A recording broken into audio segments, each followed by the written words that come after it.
तो चलिए आज के इस वीडियो में एक बहुत ही मोस्ट इंपॉर्टेंट टॉपिक लेकर आए हैं, संयुक्त राष्ट्र संघ यूएनओ यूनाइटेड नेशन ऑर्गेनाइजेशन। इस टॉपिक से सभी तरह के प्रतियोगी परीक्षाओं में जो है क्वेश्चन आने का संभावना पूरा का पूरा रहता है। तो चलिए बिना देर के हुए शुरू करते हैं और बात करते हैं आपका पॉइंट नंबर 1 में। तो कुछ इस प्रकार से कहा जा रहा है कि संयुक्त राष्ट्र संघ यूएनओ यूनाइटेड नेशन ऑर्गेनाइजेशन की स्थापना 24 अक्टूबर 1945 को हुई थी, जिसका मुख्य उद्देश्य जो था विश्व शांति एवं सुरक्षा बनाए रखना था।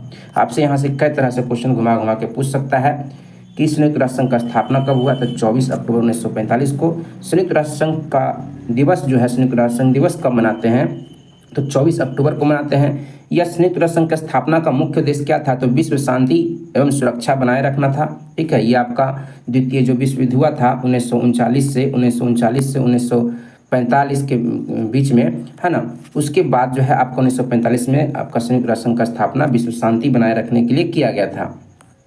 फिर आपका है यूएनओ का मुख्यालय आपसे पूछा जाता है अमेरिका के न्यूयॉर्क शहर में है ना। यूएनओ यूनाइटेड नेशन ऑर्गेनाइजेशन का जो हेडक्वार्टर है वो अमेरिका का एक शहर है न्यूयॉर्क, है ना। वहीं पे मैनहट्टन द्वीप पर आपका स्थित है मुख्यालय। ठीक है, जो कि 17 एकड़ जमीन पर 39 मंजिला बिल्डिंग है ना। यह जो भूमि है जॉन डी रॉकफेलर ने दान में दी थी। तो बहुत सारा यहाँ पे पॉइंट निकल के आता है।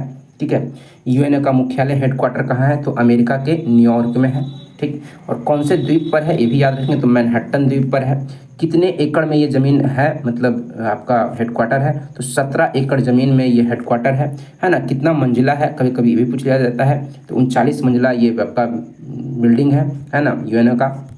और ये जो 17 एकड़ ज़मीन है, ये भूमि ज़मीन जॉन डी रॉकफेलर ने दान में दिया था। ये सारी बातें जो है आप याद रखेंगे, ये सब एग्जाम में एकदम रिपीट होते रहता है। फिर नेक्स्ट है आपका संयुक्त राष्ट्र संघ नाम अमेरिकी राष्ट्रपति फ्रैंकलिन डी रूजवेल्ट ने दिया था। ठीक है, संयुक्त राष्ट्र संघ का जो नाम है, संयुक्त राष्ट्र का जो नाम है वो अमेरिकी राष्ट्रपति फ्रैंकलिन डी रूजवेल्ट ने दिया था। फिर है यूएनओ दिवस जो है 24 अक्टूबर को मनाया जाता है, आपको बता ही दिए। ठीक है, एकदम बार बार पूछा जाता है। यूएनओ की वर्तमान सदस्य देशों की संख्या 193 है ना। आपसे कभी कभी 193वां देश का नाम पूछ लेगा, तो दक्षिण सूडान जो है 193वां देश है। ठीक है, यूएनओ का। और टोटल जो सदस्य देश हैं वो 193 193 हैं। फिर भारत यूएनओ का सदस्य बना 1945 में, जब स्थापना हुआ उसी समय जो है भारत यूएनओ का सदस्य बना था। फिर है यूएनओ के संविधान चार्टर हैं, जिसमें कुल 111 अनुच्छेद तथा 19 अध्याय हैं। तो आपसे एकदम पूछा जा सकता है कि यूएनओ का जो संविधान चार्टर है उसमें कुल अनुच्छेदों की संख्या कितना है? 111 है। और अध्याय कुल कितने हैं? तो 19 हैं। ठीक है, यूएनओ की अधिकृत 6 भाषाओं, है ना, 6 भाषाओं अंग्रेजी, फ्रेंच, चीनी, अरबी, रूसी, स्पेनिश में अंग्रेज, है ना, स्पेनिश में फ्रेंच, अंग्रेजी एवं फ्रेंच कार्यकारी भाषाएं हैं। देखिए यूएनओ में जो अधिकृत है, मतलब वेरीफाइड जो लैंग्वेज है, 6 लैंग्वेज में आप बातें कर सकते हैं, है ना। जो भी अपना काम क्रिया है वो करवा सकते हैं 6 लैंग्वेज में, है ना। लेकिन मुख्य रूप से कार्यकारी जो भाषाएं हैं, ऑफिशियल जो लैंग्वेज है यूएनओ का, वो अंग्रेजी और फ्रेंच है। ठीक है, फिर आपका यूएनओ के कार्यपालिका को सुरक्षा परिषद तथा व्यवस्थापिका को महासभा कहते हैं। यूएनओ का जो कार्यपालिका है उसको क्या कहते हैं? सुरक्षा परिषद कहते हैं, है नहीं। आपको ध्यान में रखना है, यूएनओ के कार्यपालिका को क्या कहा जाता है? सुरक्षा परिषद कहा जाता है। और व्यवस्थापिका को महासभा कहा जाता है। सुरक्षा परिषद में कुल 15 सदस्य होते हैं, जिसमें 5 अस्थायी होता है और 10 अस्थायी होता है। तो 5 जो अस्थायी सदस्य देश हैं वो आपको ध्यान में रखना है। ठीक है, सुरक्षा परिषद में कुल 15 सदस्य होते हैं, जिसमें से 5 जो है परमानेंट अस्थायी होता है और 10 अस्थायी होता है। तो 5 सदस्य देश अस्थायी सदस्य कौन है ये आपको दिमाग में रखना है। नेक्स्ट है आपका अस्थायी सदस्यों का कार्यकाल 2 वर्ष से आगे दिया हुआ है। 5 अस्थायी देश कौन कौन है ना, सदस्य देश कौन कौन से हैं? अस्थायी सदस्यों का कार्यकाल 2 वर्षों का होता है। अस्थायी का तो एकदम परमानेंट है भाई, कोई दिक्कत नहीं है ना। अस्थायी जो 10 गो है ना, उसका कार्यकाल 2 वर्ष का ही होता है।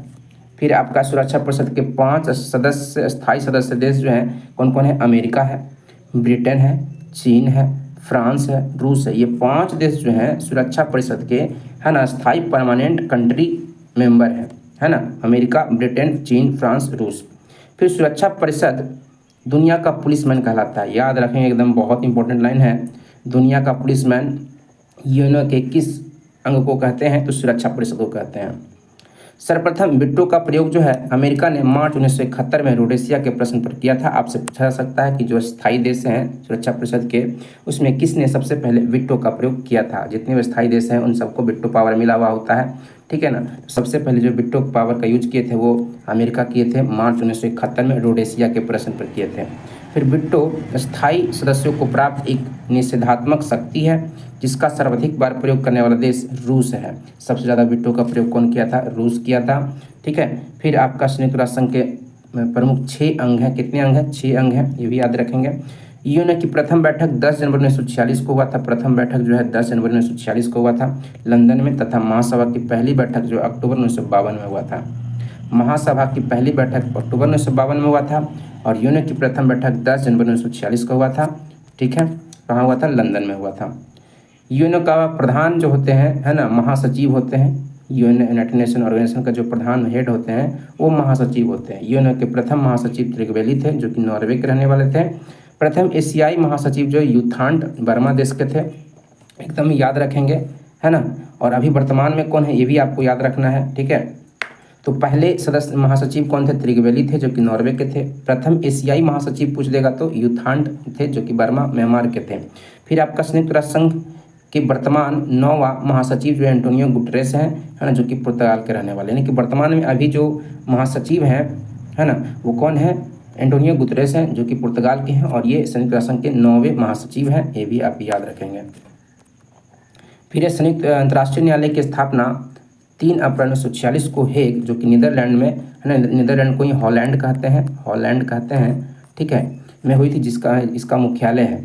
यानी कि यहाँ से क्या निकल के आता है, आपसे पूछा जाएगा कि अंतर्राष्ट्रीय न्यायालय जो है ना, जो कि यूएन का अंग है ना, संयुक्त राष्ट्र संघ का अंग है, इसका मुख्यालय कहाँ है? तो आपको न्यूयॉर्क नहीं मारना है ना, हेग जो कि नीदरलैंड में पड़ता है ना। एक अंतर्राष्ट्रीय न्यायालय का जो मुख्यालय है वो हेग नीदरलैंड देश में पड़ता है ना, बाकी सब न्यूयॉर्क में है। ठीक है।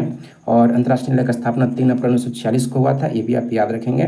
ठीक है। फिर आपका अंतर्राष्ट्रीय न्यायालय में न्यायाधीशों की संख्या 15 है, जिसका कार्यकाल 9 वर्षों का होता है। अंतर्राष्ट्रीय न्यायालय में जो न्यायाधीश है उसकी संख्या कुल कितना है? 15 है और प्रत्येक का कार्यकाल 9 वर्षों का होता है, बहुत इंपॉर्टेंट है। फिर आपका संयुक्त राष्ट्र संघ की प्रथम महिला अध्यक्ष श्रीमती विजय लक्ष्मी पंडित थी, 1953 में बनी थी। संयुक्त राष्ट्र संघ की प्रथम महिला अध्यक्ष श्रीमती विजय लक्ष्मी पंडित थी, 1953 में बनी थी। भारत की ही थी, ये भी याद रखिएगा, है ना। संयुक्त राष्ट्र संघ की प्रथम महिला अध्यक्ष भी थी और भारत से भी यही पहली थी। ठीक है। श्रीमती विजय लक्ष्मी पंडित 1953 में बनी थी। फिर यूएनओ में सर्वप्रथम हिंदी में भाषण देने वाले प्रथम व्यक्ति कौन थे? अटल बिहारी वाजपेयी। एकदम पूछा जा सकता है कि संयुक्त राष्ट्र संघ में सर्वप्रथम हिंदी में भाषण देने वाले प्रथम व्यक्ति कौन थे? अटल बिहारी वाजपेयी थे। फिर आपका है यूएन दिवस पर साधारण सभा में अपना कार्यक्रम प्रस्तुत करने वाली प्रथम भारतीय महिला MS सुब्बुलक्ष्मी 1966 में थी, है ना। MS सुब्बुलक्ष्मी जो थी ये यूएन के दिवस पर जो 24 अक्टूबर को मनाया जाता है उसमें अपना कार्यक्रम प्रस्तुत करने वाली पहली भारतीय महिला MS सुब्बुलक्ष्मी थी। 1966 में ये प्रस्तुति दी थी। तो इस प्रकार से देखें कि यूएन से कहीं ना कहीं इसमें जो मटेरियल दिया है ना एकदम फैक्चुअल दिया हुआ है, एकदम एग्जाम ओरिएंटेड दिया हुआ है। इसको आप क्या करेंगे, एक बार जरूर और देख लेंगे तो आपको कहीं ना कहीं चीज़ें आपको काम आएगा। ठीक है।